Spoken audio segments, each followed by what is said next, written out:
जय हिंद साथियों, DN education अड्डा में आपका स्वागत है। आइए आज शुरू करते हैं 10 क्लास के बायोलॉजी चैप्टर 1 जिसका नाम है जैव प्रक्रम। उससे लिए हैं ऑब्जेक्टिव प्रश्न जो आगामी परीक्षा में बहुत ही हेल्पफुल होने वाला है। तो आइए शुरू करते हैं जैव प्रक्रम से ऑब्जेक्टिव प्रश्न। पहला प्रश्न देखेंगे, पौधों में वाष्पोत्सर्जन किस भाग में होता है? पौधों में वाष्पोत्सर्जन किस भाग में होता है? तो आपका यहाँ पे उत्तर होगा ऑप्शन सी। क्या होगा? ऑप्शन सी उत्तर होगा। पत्तों में वाष्पोत्सर्जन की क्रिया होती है। देखेंगे ये पत्ता हो गया, ये क्या हो गया? ये लीफ हो गया। ये वाष्पोत्सर्जन क्रिया ना इसी में होती है, पत्ती में वाष्पोत्सर्जन की क्रिया होती है। अगला प्रश्न देखेंगे। अगला प्रश्न है, मानव रक्त में उपस्थित यूरिया की सामान्य मात्रा होती है। यानी अपने शरीर में जो ब्लड है उसमें यूरिया की मात्रा कितनी है? तो देखेंगे यूरिया की मात्रा है 20 mg यानी 20 मिलीग्राम है। और बात करें यूरिया का अणु सूत्र NH2CO NH2, ये क्या होता है? यूरिया का अणु सूत्र होता है। और यूरिया में बात करें नाइट्रोजन का तो 46.6 या आपको बोरा पर देखिएगा यूरिया का लिखा गया होता है कि यूरिया में नाइट्रोजन की मात्रा कितनी होती है। तो कितना होगा? 47%। अगर 47 नहीं दिया होगा तो 46.6% आपका उत्तर होगा। ठीक, आगे देखते हैं। अगला प्रश्न देखेंगे। अगला प्रश्न है, श्वसन क्रिया के दौरान कितनी प्रतिशत ऊर्जा ताप के रूप में निष्कासित होती है? यानी हम सांस लेते हैं तो उसके दौरान कितनी ऊर्जा ताप के रूप में निष्कासित होती है? तो आपका उत्तर होगा ऑप्शन ए, 20% का होता है ताप निकलता है। का होगा? 20% ताप निकलता है। अगला प्रश्न होगा, 4 नंबर प्रश्न होगा, मनुष्य में वृक्क एक तंत्र का भाग है जो संबंधित है। मनुष्य में वृक्क एक तंत्र का भाग है जो संबंधित है। आपका उत्सर्जन होगा। क्या होगा? उत्सर्जन। वृक्क का होता है किडनी का होता है ये एक उत्सर्जन तंत्र है। किडनी क्या है? एक उत्सर्जन तंत्र है जो बेकार पदार्थों का निर्माण करके बाहर करता है। आगे प्रश्न देखेंगे, पौधों के बाह्य भागों से जल के निष्कर्ष की क्रिया कहलाती है। ये क्या होगा? ये कौन सी क्रिया कहलाएगी? तो आपका यहाँ पे देखेंगे आपका उत्तर होगा ऑप्शन डी, वाष्पोत्सर्जन। ये वाष्पोत्सर्जन क्रिया क्या है? पेड़ पौधे दिन में ही केवल भोजन बनाते हैं। पेड़ पौधे केवल दिन में ही क्या करते हैं? अपना भोजन बनाते हैं। तो यहाँ क्या होगा? ऑप्शन डी आपका उत्तर होगा। आगे प्रश्न देखेंगे। अगला प्रश्न है, वह प्रक्रिया जिनके द्वारा शरीर में ऊर्जा का उत्पादन होता है वह कहलाता है। क्या कहलाएगा? वह प्रक्रिया जिसके द्वारा शरीर में ऊर्जा का उत्पादन होता है वह कहलाता है। तो वह श्वसन। क्या कहलाता है? तो श्वसन की क्रिया। हम लोग सांस लेते हैं तो क्या होता है? ऊर्जा का उत्पादन होता है। अगर ऊर्जा उत्पादन नहीं होता तो हम लोग क्या करते? कि श्वसन की क्रिया करते तो हम लोग कोई काम नहीं कर पाते। इसलिए क्या होती है कि सब श्वसन की क्रिया करते हैं तो ऊर्जा का उत्पादन होता है। अगला प्रश्न इस प्रकार है, आखिर कौन सी क्रिया सभी जीवों के लिए अनिवार्य है? कौन सी क्रिया सभी जीवों के लिए अनिवार्य है? तो श्वसन। यहाँ पे आपका उत्तर होगा श्वसन जो क्रिया है सांस लेने की क्रिया है पेड़ पौधे या जलीय जीव बात करें, स्थलीय जीव बात करें, सबके लिए श्वसन अनिवार्य है। अगर श्वसन की क्रिया ना करें तो क्या होगा? इंसान मर जाएगा, जानवर मर जाएगा, पेड़ पौधे सूख जाएंगे तो आपका उत्तर क्या होगा? यहाँ पे ऑप्शन सी आपका उत्तर होगा।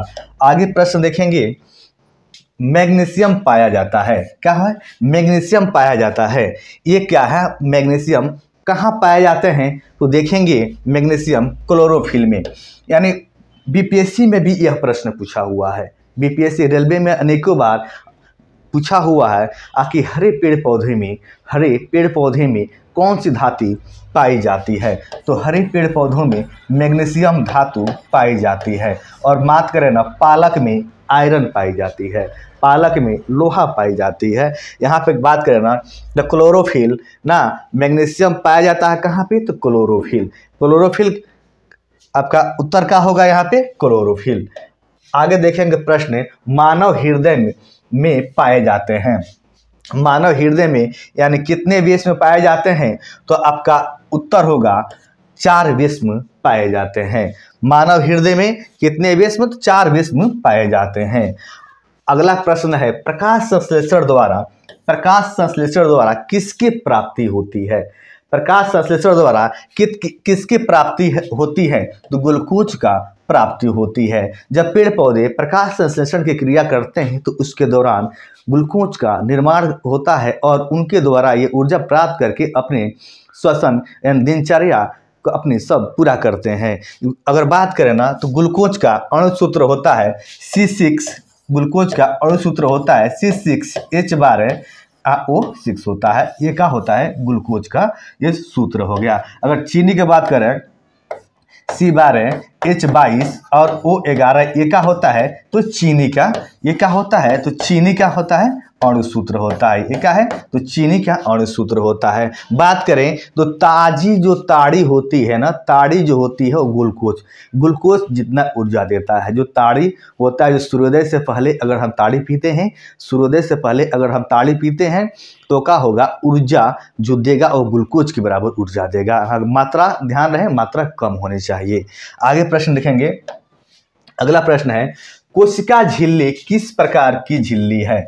कोशिका झिल्ली किस प्रकार की झिल्ली है। ऑप्शन यहाँ पर देखेंगे सी का होगा अर्धपारगम्य। देखेंगे यहाँ पर दिया हुआ पारगम्य मतलब क्या होता है, अपारगम्य मतलब क्या होता है, अर्धपारगम्य मतलब क्या होता है ना। देखिए पारगम्य मतलब क्या होता है कि आर पार कर जाता है। शीशा होता है, शीशा से प्रकाश आर पार कर जाता है, शीशा से प्रकाश क्या होता है, आर पार कर जाता है।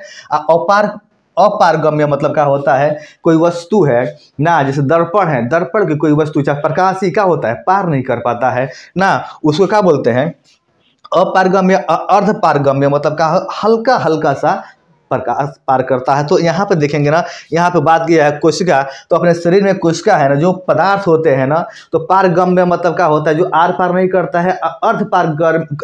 अर्धपारगम्य मतलब होता है हल्का हल्का सा पार होता है, ठीक है ना। अपारगम्य मतलब क्या होता है, जिसे आर पार नहीं होता है। तो यहाँ पे उत्तर आपका होगा ऑप्शन सी, 11 नंबर का उत्तर होगा ऑप्शन सी।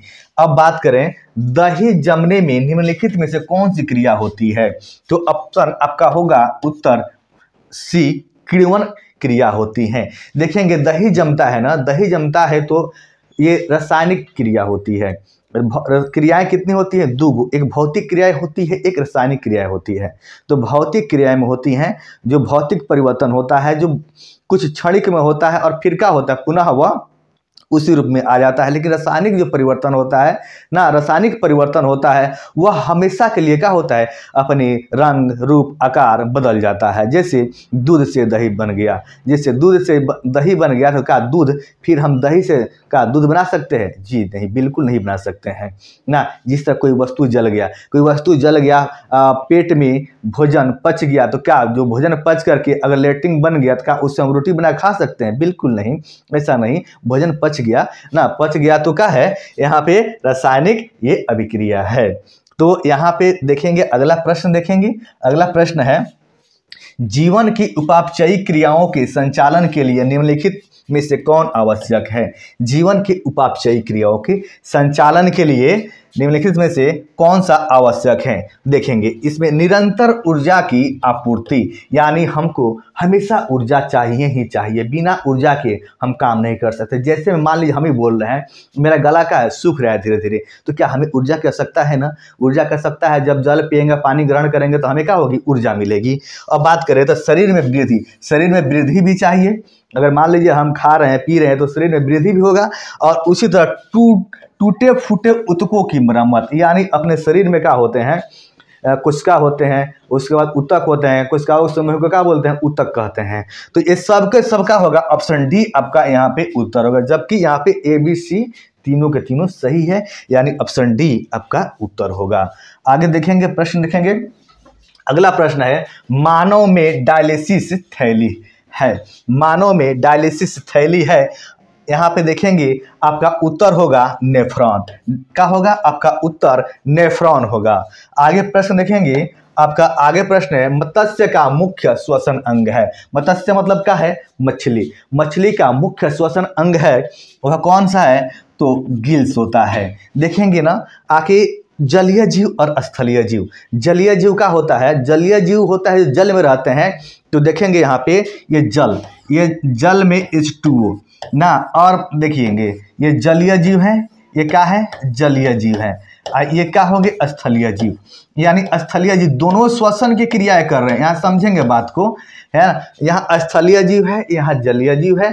तो ये बात करें ना, जलीय जीव जल में घुले हुए ऑक्सीजन, यहाँ देखेंगे यहाँ जल में घुले हुए ऑक्सीजन, यहाँ जल में घुले हुए ऑक्सीजन है ना, ये ऑक्सीजन है। तो जो भी जिस जीव में अगर गिल्स होगा, गलफड़ होगा, वह जल में घुले हुए ऑक्सीजन को लेकर अपने श्वसन की क्रिया करेंगे। और स्थलीय जीव जिसमें लंग्स होगा, फेफड़ा होगा, वो ऑक्सीजन यानी हवा में, जो हवा में ऑक्सीजन होगा वो लेकर अपना क्या करेंगे, हवा में उपस्थित ऑक्सीजन को लेकर ग्रहण करके श्वसन की क्रिया करेंगे। तो जलीय जीव में और स्थलीय जीव में यही अंतर है कि जलीय जीव में गिल्स पाया जाता है और स्थलीय जीव में क्या होता है कि लंग्स, फेफड़ा पाया जाता है। गिल्स का होगा गलफड़ और लंग्स का होगा ना, फेफड़ा होगा। अब देखेंगे ना आखिर अगर मान लीजिए अगर हम लोग स्थलीय जीव हैं, अगर जल में जाते हैं तो मर जाते हैं, क्योंकि हमारे अंदर गिल्स नहीं है। गिल्स नहीं होने के कारण ही हम क्या हो, जल में जाते हैं तो मर जाते हैं। और जलीय जीव में क्या होता है, लंग्स नहीं होता है, इसीलिए क्या होता है, बाहर आते हैं तो मर जाते हैं। इसलिए मेढक, बेंग जिस हम अपनी भाषा में बोलते हैं बेंग, मेढक में क्या होते हैं, मेढक में होंगे आपके गिल्स भी होंगे ना, गलफड़ होंगे और त्वचा से भी लेते हैं सांस लेते हैं और श्वसन क्रिया करते हैं। और बात करें लंग्स भी होता है। मेढक 3 तरह से श्वसन की क्रियाएं करते हैं। चलिए अगला प्रश्न देखेंगे। अगला प्रश्न देखेंगे। आपका अगला प्रश्न है, पौधों में गैसों के निष्कासन के लिए किस क्रिया का उपयोग होता है। पौधों में गैसों का निष्कासन के लिए किस क्रिया का उपयोग होता है। तो देखेंगे आपका उत्तर होगा ऑप्शन बी, विसरण के द्वारा क्या होते हैं, पौधों में गैस निकलते हैं। अब देखेंगे अगला प्रश्न है, क्लोरोफिल वर्णक का रंग होता है। क्लोरोफिल वर्णक का रंग होता है। देखेंगे क्लोरोफिल किस रंग का होता है, तो क्लोरोफिल हरे रंग का होता है। जो क्या होते हैं कि जो पत्तियों का रंग का है, किसके कारण, तो क्लोरोफिल के कारण ही पत्ती का रंग हरे होते हैं। ये पत्ती का है, पत्ती का रंग हरे क्यों होते हैं, तो क्लोरोफिल के कारण ही हरे होते हैं। तो आपका उत्तर क्या हो जाएगा, ऑप्शन ए उत्तर आपका हो जाएगा हरा। यहाँ पे अगला प्रश्न है, कवक में पोषण की कौन सी विधि है। कवक में पोषण की कौन सी विधि है, तो यहाँ पर क्या होगा, मृतजीवी आपका उत्तर होगा। क्या होगा आपका उत्तर, मृतजीवी होगा। अगला प्रश्न देखेंगे, रेजिन एवं गोंद कहाँ संचित रहता है। रेजिन एवं गोंद कहाँ संचित रहता है, तो आपका उत्तर होगा पुराने जाइलम में। क्या होगा, पुराने जाइलम में। जो जाइलम का होते हैं आखिर जो पेड़ पौधे में होते हैं ना, तो पुराने जाइलम में ना जितने पुराने वृक्ष होंगे उतना ही उसमें क्या होंगे, आखिर गोंद और रेजिन पाए जाएंगे। अब देखेंगे अगला प्रश्न देखेंगे, शरीर में भोजन को पचना किस प्रकार की अभिक्रिया है। शरीर में भोजन का पचना किस प्रकार की अभिक्रिया है, तो उपचयन अभिक्रिया है। क्या है, उपचयन अभिक्रिया है। अगला प्रश्न देखेंगे। अगला प्रश्न इस प्रकार है, आखिर रक्त क्या है। रक्त क्या है आपको देखेंगे। अगला प्रश्न है इस प्रकार, रक्त क्या है, तो तरल संयोजी ऊतक है। रक्त क्या है, ऑप्शन बी आपका उत्तर होगा तरल संयोजी उत्तक है। रक्त क्या है? तो तरल संयोजी उत्तक है। आपका उत्तर क्या होगा? ऑप्शन बी आपका उत्तर हो जाएगा। आगे देखेंगे प्रश्न, अगला है प्रश्न, निम्नलिखित में कौन उत्सर्जी अंग है? निम्नलिखित में कौन उत्सर्जी अंग है? ऑप्शन ए आपका ब्रिक यानी किडनी एक क्या है? KIDNEY क्या है? आखिर उत्सर्जी अंग है। किडनी क्या है? एक उत्सर्जी मतलब क्या है? आखिर शरीर से बेकार पदार्थों का निर्माण करके बाहर करता है ना, तो वही क्या होंगे? उत्सर्जी अंग होंगे।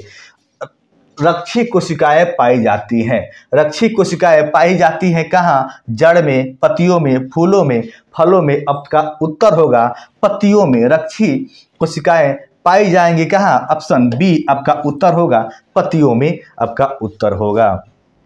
प्रश्न अगला देखेंगे। प्रश्न अगला, इथाइल अल्कोहल किस प्रकार के श्वसन में बनता है? इथाइल अल्कोहल किस प्रकार के श्वसन में बनता है? यहाँ पे आपका उत्तर होगा ऑप्शन बी अवायवीय श्वसन, यानी वायु श्वसन अवायवीय श्वसन ना। ये क्या है? बिना ऑक्सीजन के लेंगे अवायवीय श्वसन होगा, ऑक्सीजन के लेंगे उपस्थिति में वायु श्वसन होगा।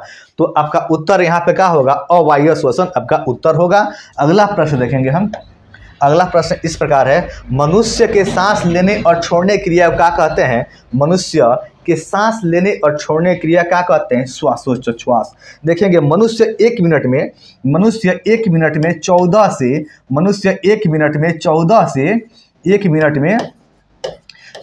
से 16 बार सांस लेता है। मनुष्य एक मिनट में लगभग 14 से 16 बार सांस लेता है।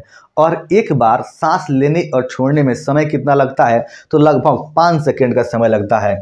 यानी सांस लेने में 3 सेकंड लगता है और सांस छोड़ने में 2 सेकंड का समय लगता है। आइए ये देखते हैं कैसे होता है। देखेंगे सांस, जैसे ये औसतन लिया गया है। ये क्या है? औसतन लिया गया है। जैसे रात में कोई व्यक्ति सोता है तो लंबा खर्राटा मारता है। जब लंबा खर्राटे मारेगा तो उसको औसतन सबको मिला करके एक औसत एवरेज निकाला गया है श्वसन की गति ना। तो सांस लेने में कितना? 3 सेकंड लगता है और छोड़ने में 2 सेकंड का समय लगता है। क्या होगा? सांस लेने में 3 सेकंड और छोड़ने में 2 सेकंड और एक ही मिनट में कुल कितने? तो लगभग 14 से 16 बार सांस लेंगे। अगर हम बात करें ना तो हार्ट बीट का होता है, एक मिनट में अपना हृदय 70 से 72 बार धड़कता है। एक मिनट में अपना हृदय 70 से 72 बार धड़कता है। क्या होगा? 70 से 72 बार धड़केगा। अगर हम उत्तेजना डर की स्थिति में चाहे पहाड़ पर चढ़ें, चाहे उतरे, चाहे दौड़े, तो क्या होगा? हार्ट बीट यानी हृदय का धड़कन क्या होगा? बढ़ जाएगा ना। तो श्वसन की गति भी क्या होंगी? यहाँ पे बढ़ जाएंगी। अगला प्रश्न देखेंगे। अगला प्रश्न है, रक्त में आयरन की कमी से होने वाला एक रोग है। रक्त में आयरन यानी लोहा के कमी से होने वाला एक रोग है। ऑप्शन सी आपका उत्तर होगा एनीमिया रोग है। क्या होगा? ऑप्शन सी आपका उत्तर होगा एनीमिया रोग है। यहाँ पर देखेंगे ना, यहाँ टीबी के देखेंगे ना, टीबी के आपको अनेकों नाम है। टीबी, तपेदिक का है? तपेदिक, क्षय रोग, इसी का नाम है यक्ष्मा। क्या है? यक्ष्मा। यहाँ देखेंगे टीबी के क्या है? अनेकों नाम है। यानी टीबी हो गया, यहाँ पे क्या है? तपेदिक, क्या है? क्षय रोग, ये क्या है? आगे यक्ष्मा, ये टीबी का नाम है। चलिए आगे देखते हैं। अगला प्रश्न है इस प्रकार। अगला प्रश्न है, पादप में जाइलम उत्तरदायी है। पादप में यानी पेड़ पौधे में जाइलम उत्तरदायी है जल का वहन के लिए। और फ्लोएम क्या होता है? भोजन के लिए उत्तरदायी होता है। जाइलम में क्या करते हैं? ताकि जड़ से नीचे जल अवशोषण करके पत्तियों तक पहुंचाते हैं ना। अगला प्रश्न देखेंगे। अगला प्रश्न है, कूटपाद किसमें पाया जाता है? कूटपाद किसमें पाया जाता है? तो आपका उत्तर होगा अमीबा का देखेंगे तो अमीबा में ना, अमीबा का है, अमीबा एक कोशिकीय जीव है और इनका जो आकार बोलते हैं ना, अनिश्चित होता है अमीबा का। और खाने का इनके कोई मुख जैसे क्या है विशेष आकार रचना नहीं होती हैं। ये अपने बाहों को भुजाओं को फैला करके किसी वस्तु को कूटपाद को क्या करते हैं, पकड़ लेते हैं और वो खाते हैं, पचाते हैं, और कहीं से भी छिद्र करके जो आपको क्या है अब बेकार पदार्थ है वो बाहर निकाल देते हैं। तो यह आपका उत्तर हो जाएगा ऑप्शन सी, अमीबा। तो आगे प्रश्न देखते हैं। आगे प्रश्न है, प्रकृति में ऑक्सीजन का संतुलन कैसे बना रहता है? प्रकृति में ऑक्सीजन का संतुलन कैसे बना रहता है? तो प्रकाश संश्लेषण के द्वारा। ये बात समझेंगे कैसे होगा, देखेंगे। हम लेते हैं ऑक्सीजन, छोड़ते हैं कार्बन डाइऑक्साइड। हम लोग जीव जंतु लेते हैं ऑक्सीजन, छोड़ते हैं कार्बन डाइऑक्साइड, और वहीं पेड़ पौधे कार्बन डाइऑक्साइड को ग्रहण करके और कार्बन डाइऑक्साइड को लेकर के दिन में सूर्य के प्रकाश की उपस्थिति में अपना भोजन बनाते हैं और जीवन निर्वाह करते हैं ना। तो आपका उत्तर होगा ऑप्शन बी, प्रकाश संश्लेषण। अगला प्रश्न देखेंगे। अगला प्रश्न है इस प्रकार, आपके स्टोमाटा पौधे के किस अंग में पाया जाता है? स्टोमाटा पौधे के किस अंग में पाया जाता है? तो ऑप्शन बी आपका उत्तर होगा, पौधे के पत्तियों में पाया जाएगा। पौधों के पत्तियों में ये क्या होगा, पत्ती होगा, और इसमें ना स्टोमाटा पाए जाते हैं। क्या होगा, स्टोमाटा ना, जिसे क्या बोलते हैं, रंध्र बोलते हैं। स्टोमाटा क्या होगा, आपके पेड़ पौधे के पत्तियों में पाया जाएगा ना। अगला प्रश्न देखेंगे इस प्रकार है, मानव हृदय का औसत प्रकुंचन दाब है लगभग, यानी मानव हृदय का औसत प्रकुंचन दाब है लगभग में, यहाँ पे आपको देखेंगे 120 mmHg। क्या है, 120 mmHg होता है। अगला प्रश्न देखेंगे। अगला प्रश्न है, आखिर इनमें कौन प्रकाश संश्लेषी अंग है? कौन प्रकाश संश्लेषी अंग है? तो आपका उत्तर होगा ऑप्शन ए, प्रकाश संश्लेषी अंग कौन होते हैं? जो पेड़ पौधे के प्रकाश संश्लेषण के लिए ना पत्ती ही जिम्मेदार होते हैं। पत्ती ही प्लांट से भोजन बनाने में कौन, पत्ती ही भाग लेते हैं ना। प्रकाश संश्लेषी अंग है कौन? तो पत्ती ही है। अगला प्रश्न देखेंगे। अगला प्रश्न इस प्रकार है, वाष्पोत्सर्जन कैसी प्रक्रिया है? वाष्पोत्सर्जन कैसी प्रक्रिया है? तो यहाँ पे आपका उत्तर होगा ऑप्शन बी, एक भौतिक प्रक्रिया है। क्या है, आपका उत्तर होगा ऑप्शन बी, भौतिक प्रक्रिया है। देखेंगे 34 नंबर प्रश्न देखेंगे, शरीर में भोजन का पचना किस प्रकार की अभिक्रिया है ना।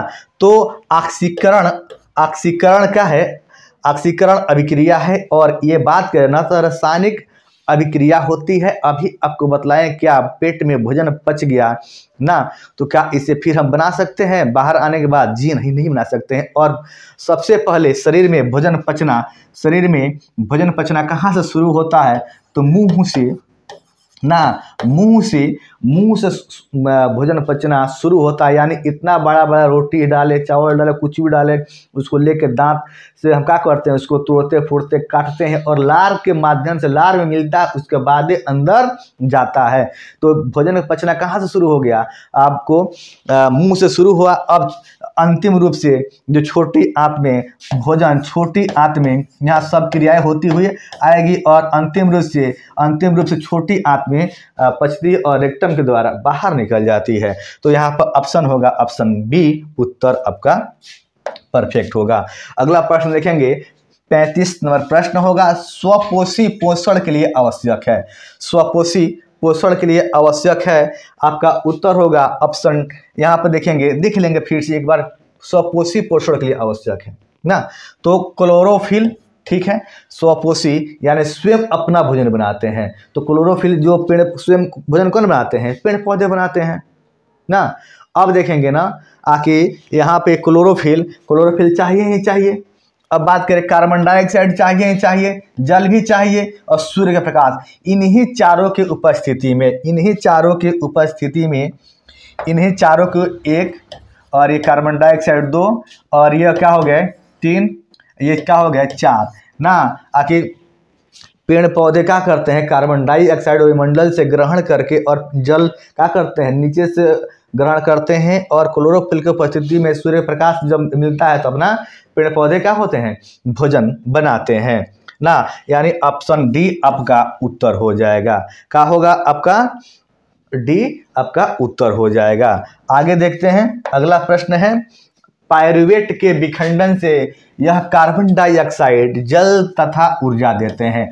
पायरुवेट के विखंडन यानी टूटने से कार्बन डाइऑक्साइड जल तथा ऊर्जा देता है, यह क्रिया होती है। यह क्रिया क्या कहलाती है? तो आपका उत्तर होगा माइटोकॉन्ड्रिया आपका क्रिया कहलाती है। यह क्रिया क्या कहलाती है? तो माइटोकॉन्ड्रिया आपका क्रिया कहलाती है। क्या होगा देखेंगे, अगर आप मैथ के अगर पढ़ रहे होंगे तो मेरे चैनल सब्सक्राइब कर लेंगे, और आपको मैथ और रीजनिंग दोनों यहाँ पे बहुत सारे वीडियो अवेलेबल है। चलिए आगे हैं, जठर ग्रंथियाँ कहाँ पाई जाती है? जठर ग्रंथियाँ कहाँ पाई जाएगी? तो हमारे अमाशय यानी पेट में, हमारी अमाशय यानी पेट में क्या है? जठर ग्रंथियाँ पाई जाती है। कहाँ पाई जाएगी? तो हमारे अमाशय यानी पेट में जठर ग्रंथियाँ पाई जाती है। अगला प्रश्न है, खुला परिसंचरण तंत्र किसमें पाया जाता है? खुला परिसंचरण तंत्र किसमें पाया जाता है? तो यहाँ पर देखेंगे, मनुष्य में, काकरोच में, घोड़ा में, ऊंट में। आपका उत्तर होगा काकरोच। काकरोच मतलब अपनी भाषा में हम लोग बोलते हैं ना, अपनी भाषा में कैसे बोलते हैं? तेल चट्टा बोलते हैं ना, जो हल्के से रेड रंग के, रेड कलर के होते हैं। पौधों में पाए जाने वाला गाढ़ा एवं दूधिया उत्सर्जित तरल पदार्थ को क्या कहते हैं?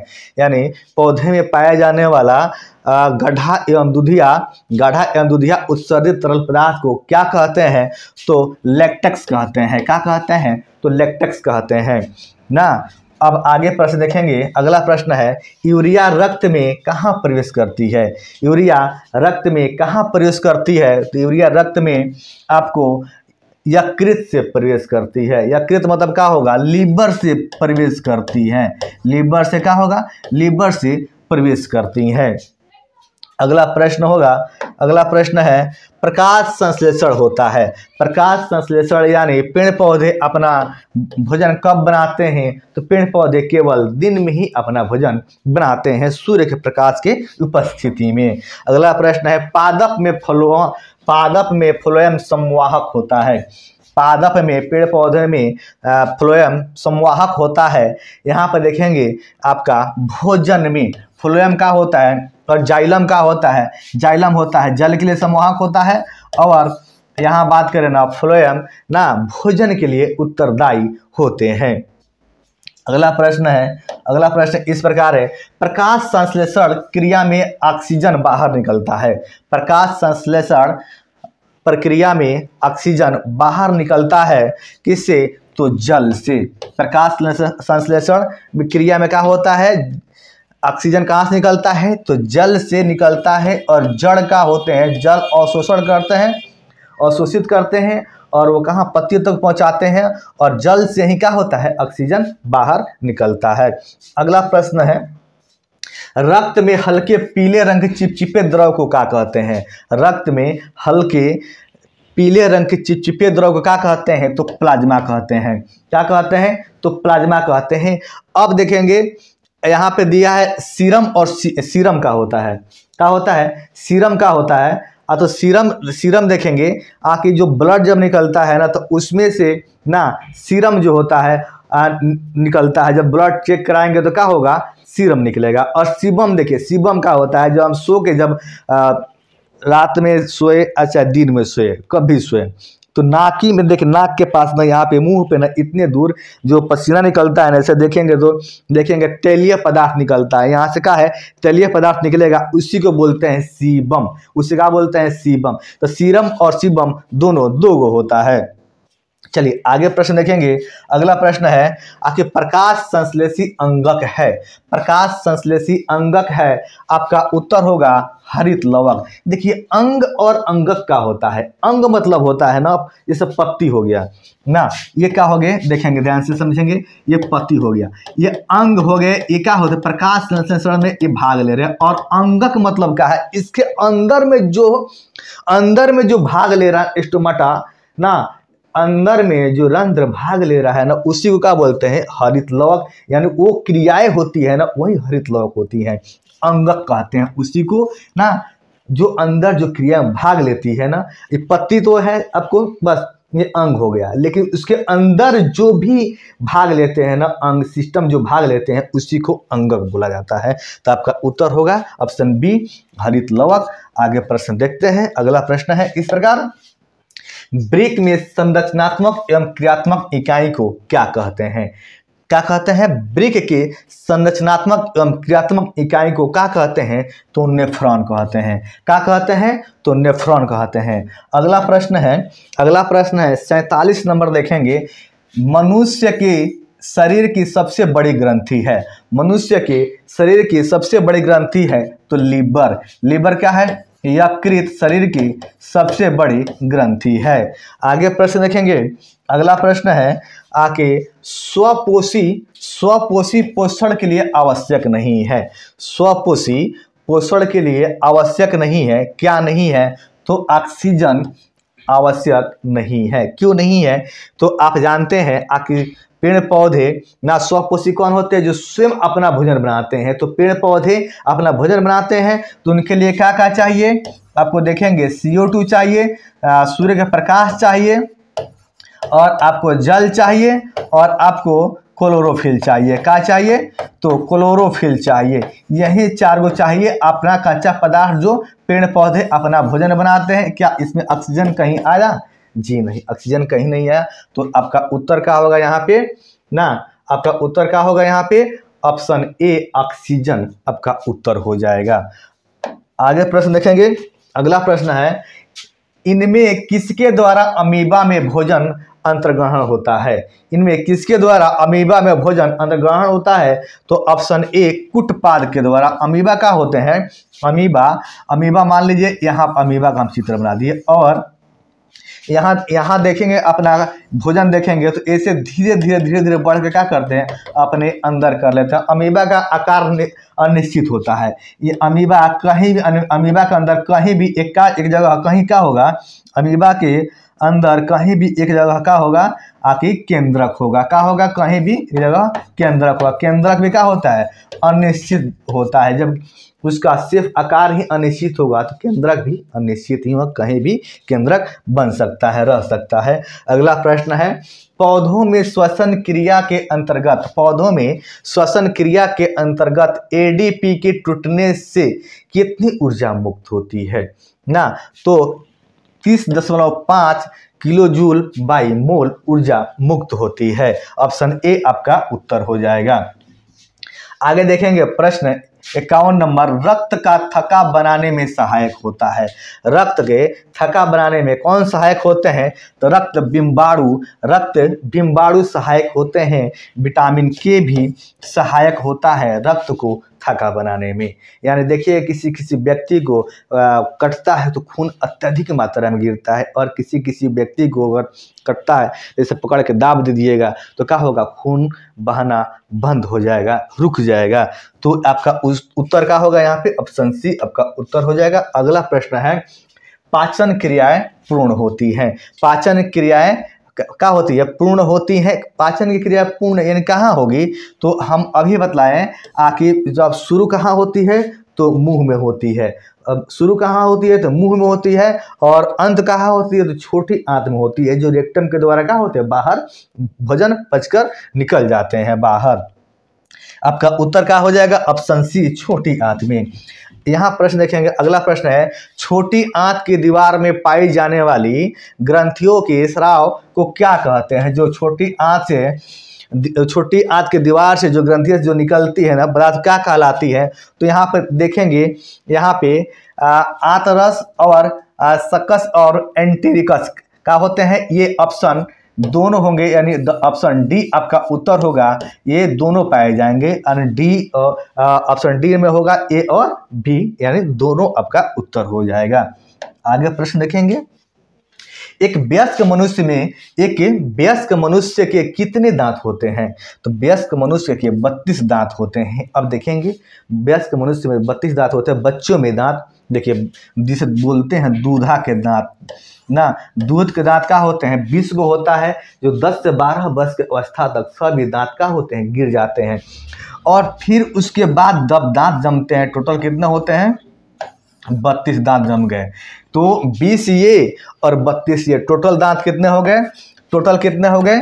तो 52। टोटल कितने हो गए? तो 52, यानी एक मनुष्य के पूरे जीवन काल में उनके मुंह में 52 दांत जमते, और इधर उधर साइड से जम जाता है, उसकी काउंट नहीं है यहाँ पे ना। एक जो जेन्युइन है, एक मनुष्य के पूरे जीवन काल में उनके मुंह में 52 दांत जमते हैं। तो ये दूध के दांत बोलते हैं, जो परमानेंट नहीं होते हैं, ये परमानेंट होते हैं। 32 दांत जो टूट जाते हैं तो दुर्भाग्य से ही निकलते हैं, नहीं तो दूसरी जगह पे दूसरा दांत पत्थर या कुछ और का लगाना पड़ता है।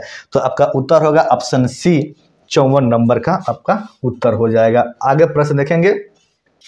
अगला प्रश्न है, मछली के हृदय में कोष्ठों की संख्या कितनी होती है? मछली के हृदय में कोष्ठों की संख्या कितनी होती है? तो ऑप्शन ए आपका उत्तर हो जाएगा 2 ही होती हैं। और यहाँ पर देखेंगे, स्वाद कलियाँ पाई जाती हैं। स्वाद कलियाँ कहाँ पाई जाती हैं? तो स्वाद, अगर किसी पदार्थ को हम खाते हैं, कुछ भी खाते हैं, खाना खाए चाहे जो भी है, तो हमारे जीभ के द्वारा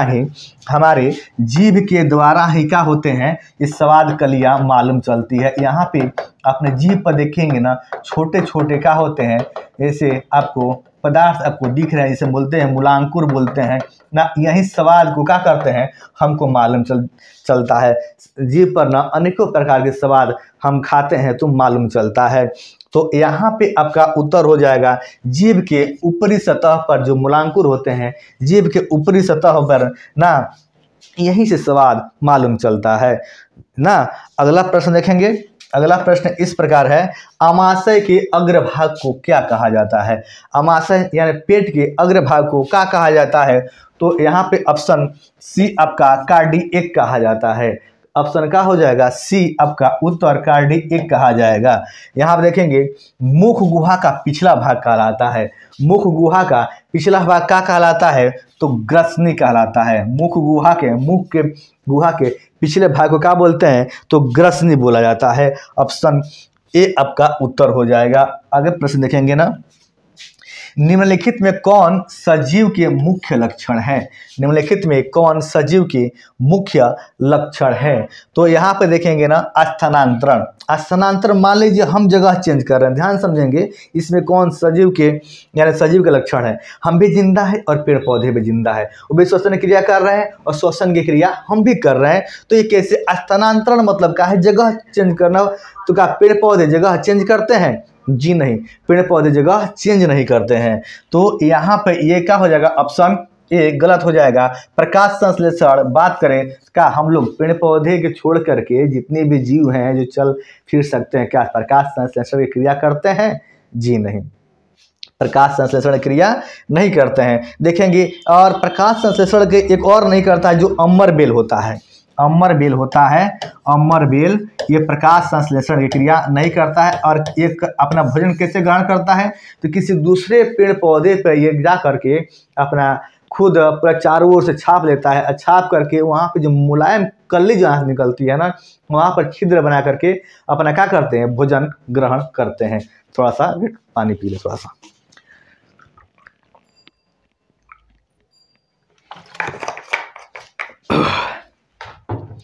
चलिए, आपका यहाँ पे क्या हो जाएगा? श्वसन की क्रिया। आपका उत्तर क्या होगा? ऑप्शन बी, श्वसन की क्रिया। देखेंगे, जीव कितने प्रकार के होते हैं? तो जीव 2 प्रकार के होते हैं। जीव कितने प्रकार के होते हैं? तो जीव 2 प्रकार के होते हैं। एक होते हैं चर और एक क्या होते हैं? अचर। चर मतलब क्या है? चलने वाला। चर मतलब क्या है? चलने वाला। चर मतलब चलने वाला। अचर मतलब नहीं चलने वाला। ये क्या है? नहीं चलने वाला। जीव कितने प्रकार के? तो जीव 2 प्रकार के, एक चर एक अचर। चर मतलब चलने वाला, अचर मतलब नहीं चलने वाला। आपका उत्तर क्या होगा यहाँ पे? श्वसन की क्रिया। निम्नलिखित में से कौन से मुख्य लक्षण है जीवों का? तो श्वसन की क्रिया ना, ये आपका उत्तर हो जाएगा। अगला प्रश्न देखेंगे, छोटी आंत एवं बड़ी आंत के जोड़ पर पाई जाने वाली एक छोटी नलीनुमा रचना को क्या कहते हैं? आपका उत्तर हो जाएगा सिक्कम कहते हैं। क्या कहते हैं? सिक्कम कहते हैं। यानी छोटी आंत एवं बड़ी आंत के छोटी आंत एवं बड़ी आंत के ना जोड़ पर एक नलीनुमा रचना को क्या कहते हैं? इसी को क्या बोलते हैं? सिक्कम कहते हैं। अगला प्रश्न देखेंगे, इस प्रकार है अगला प्रश्न, छोटी आंत में भोजन के पाचन में निम्नलिखित में से किस रस की भूमिका होती है? छोटी आंत में जो भोजन पचता है इसमें किसकी भूमिका होती है? तो पित्त रस के भी होगी, अग्नाशय रस के भी होगी और आंत रस के भी होगी, यानी ऑप्शन डी आपका उत्तर हो जाएगा। यानी ऑप्शन डी का हो जाएगा आपका उत्तर हो जाएगा। अगला प्रश्न इस प्रकार है, अमाशय में अधपचे भोजन के लेई की तरह अमाशय में अनपचे भोजन के लेई की तरह के स्वरूप को क्या कहते हैं? आपका उत्तर होगा यहाँ पे ऑप्शन ए, काइम कहते हैं। क्या कहते हैं? काइम कहते हैं। आपका जो उत्तर होगा ऑप्शन ए हो जाएगा। अगला प्रश्न है इस प्रकार, अगला प्रश्न देखेंगे, अगला प्रश्न है, चलिए अगला प्रश्न देखेंगे, निम्नलिखित में कौन अमीनो अम्ल के विखंडन से बनता है? कौन अमीनो अम्ल के विखंडन से बनता है? तो अमोनिया बनता है। अमोनिया का अणु सूत्र होगा NH3। अमोनिया का होता है, अमोनिया बनता है अमीनो अम्ल के विखंडन से टूटने से। अगला प्रश्न है इस प्रकार है, स्वपोषी पोषण के लिए आवश्यक है। स्वपोषी पोषण के लिए आवश्यक है क्लोरोफिल भी चाहिए, सूर्य प्रकाश भी चाहिए, जल एवं कार्बन डाइऑक्साइड भी चाहिए, यानी ऑप्शन डी आपका परफेक्ट है। ऑप्शन डी आपका उत्तर है। हाँ, अगला प्रश्न है चाइल का अवशोषण होता है, यानी ऑप्शन ए इलियम में दिया है, ऑप्शन बी जेजुनम में, ऑप्शन सी कोलन में, ऑप्शन डी रेक्टन में। तो आपका उत्तर होगा इलियम में। आपका 65 नंबर का उत्तर होगा ऑप्शन ए, आपका उत्तर हो जाएगा। अगला प्रश्न है, मनुष्य के आहार देखेंगे, मनुष्य के आहार नाल की कौन सी रचना अवशेषी अंग है? क्या होगा यहाँ पे? अपेंडिक्स। क्या है ये अवशेषी अंग है। अवशेषी अंग ये क्या होता है ना, जिसकी हम क्या करते हैं कि कोई इसका बॉडी में अपने शरीर में अपेंडिक्स दाहिने भाग में होता है जिसका कोई काम नहीं होता है ना। जैसे बंदर का पूंछ, यानी हम लोग में पूंछ था जिसका कोई काम नहीं है ना, वही क्या होता है? अवशेषी अंग कहलाते हैं। तो अपेंडिक्स क्या होता है? ये कोई काम नहीं है। यही आपका उत्तर होगा ना। अपेंडिक्स आपका ऑप्शन बी उत्तर होगा। और अपेंडिक्स अगर किसी व्यक्ति को हो जाता है तो दर्द रहता है तो उसको ऑपरेशन करा लेना ही बेहतर होता है ना। कभी कभी ये दर्द करता है तो बहुत खतरनाक करता है, और ये ऑपरेशन करा लेने के बाद ठीक हो जाएगा। ठीक है। अगला प्रश्न इस प्रकार है, आखिर दांत अस्थि क्षय कारण है। दांत अस्थि क्षय का कारण है मीठी चीज का खाना। यानी हम कोई वस्तु, मीठी चॉकलेट या मिठाई खाते हैं और कूला नहीं करते हैं। क्या? पानी से हम कूला नहीं करते हैं, हम पानी पीकर अंदर नहीं करते हैं, तो अपने मुंह में मिठाई का मीठा जो है रहता है, और बैक्टीरिया का होता है मुंह में रहते हैं। तो क्या होते हैं कि पूरे जो दांत के जो अंदर में जो जगह होता है, जिसे हम गांसा बोलते हैं ना, थोड़ा थोड़ा अगर पतला जगह होता है, उसी के अंदर प्रवेश करके अपना जगह का बनाते रहते हैं। बैक्टीरिया द्वारा अम्ल का निर्माण करते रहते हैं। दांतों को सफाई न करना, यानी ऑप्शन डी आपका, ये सभी इनके गुण मिल रहे हैं। परफेक्ट आपका उत्तर होगा ऑप्शन डी, आपका उत्तर हो जाएगा। अगला प्रश्न इस प्रकार है, आखिर डेंटाइन के ऊपर दांतों की सुरक्षा हेतु पाई जाने वाले कठोर परत को क्या कहते हैं? यानी इनामिल कहते हैं ना। ये दांत हो गए ना, ये दांत हो गए और इनके ऊपर ये क्या होते हैं? इनामिल के क्या होते हैं? परत होते हैं, यही रक्षा करते हैं। एक बात याद रखिएगा, जिस व्यक्ति को, चाहे जिसको, अगर जो व्यक्ति कठोर है वह सबसे पहले वो क्या होता है? टूटता है। तो अपने शरीर में सबसे कठोर क्या होता है? सबसे कठोर रहता है, घमंड है तो दांत का ही है, और अपने शरीर सबसे पहले छोड़ता है, सांस छोड़ता है शरीर का तो दांत ही छोड़ता है। इसलिए कठोर नहीं रहना चाहिए, मुलायम बनकर रहना चाहिए ना। और सबसे मजबूत हड्डी कौन सा है? तो ये है आपका, क्या है? ये मजबूत हड्डी है ना। अब आगे देखेंगे अगला प्रश्न इस प्रकार है, पैरामीशियम में भोजन का अंतग्रहण होता है। पैरामीशियम में भोजन का अंतग्रहण होता है तो किसके द्वारा होगा? तो कोशिका मुख के द्वारा होगा। आपका ऑप्शन बी उत्तर हो जाएगा। अगला प्रश्न देखेंगे। अगला प्रश्न है प्रकाश संश्लेषी इकाई है। प्रकाश संश्लेषी इकाई है। और यहाँ पर देखेंगे ध्यान से, अंगक इकाई ना, अंगक इकाई। यहाँ पर देखेंगे ना, अंग क्या है और अंगक क्या है और इकाई क्या है, तो आपका उत्तर यहाँ पे होगा आपका सी होगा। प्रकाश संश्लेषी इकाई है तो क्लोरोफिल आपका उत्तर हो जाएगा ना। इस बात को ध्यान से रखेंगे याद। प्रकाश संश्लेषण प्रक्रिया का मुख्य उत्पाद है। प्रकाश संश्लेषण की क्रिया का मुख्य उत्पाद क्या होता है? देखेंगे प्रकाश संश्लेषण के जब पेड़ पौधे क्रिया करते हैं तो ग्लूकोज का भी निर्माण होता है। ग्लूकोज का भी निर्माण होता है और ऑक्सीजन का भी ना। प्रकाश संश्लेषण की क्रिया करके वो क्या करते हैं ताकि जब कार्बन डाइऑक्साइड तो क्या किए, कार्बन डाइऑक्साइड ग्रहण कर लिए कौन? पेड़ पौधे। और C6H12O6 ये ग्लूकोज हो गया। ये दोनों क्या किए, आप ग्रहण कर लिए, ये ग्रहण कर लिए और ग्रहण करके ना ये उत्पाद यानी ग्लूकोज के अब पेड़ पौधे कार्बन डाइऑक्साइड तो ग्रहण किए, अब देते हैं ऑक्सीजन। वो छोड़ते हैं ऑक्सीजन, लेते हैं कार्बन डाइऑक्साइड। दिन में रात में क्या होते हैं?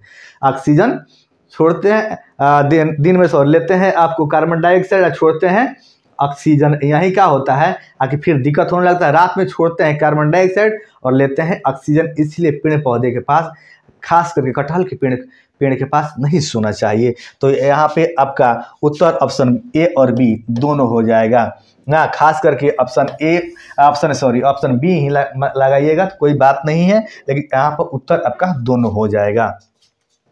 तो अगला प्रश्न है इस प्रकार, पैरामीशियम में पाई जाने वाली पोषण विधि को क्या कहते हैं? पैरामीशियम में पाई जाने वाली पोषण विधि को क्या कहते हैं? तो मृतजीवी विधि कहते हैं। क्या कहते हैं?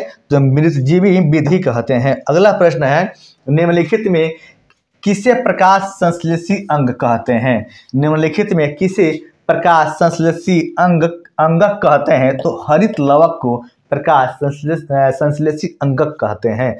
तो अगला प्रश्न है निम्नलिखित में जठर ग्रंथि की कौन सी कोशिका हाइड्रोक्लोरिक अम्ल स्राव करती है? तो यहाँ पे आपका उत्तर होगा भीतीय कोशिका।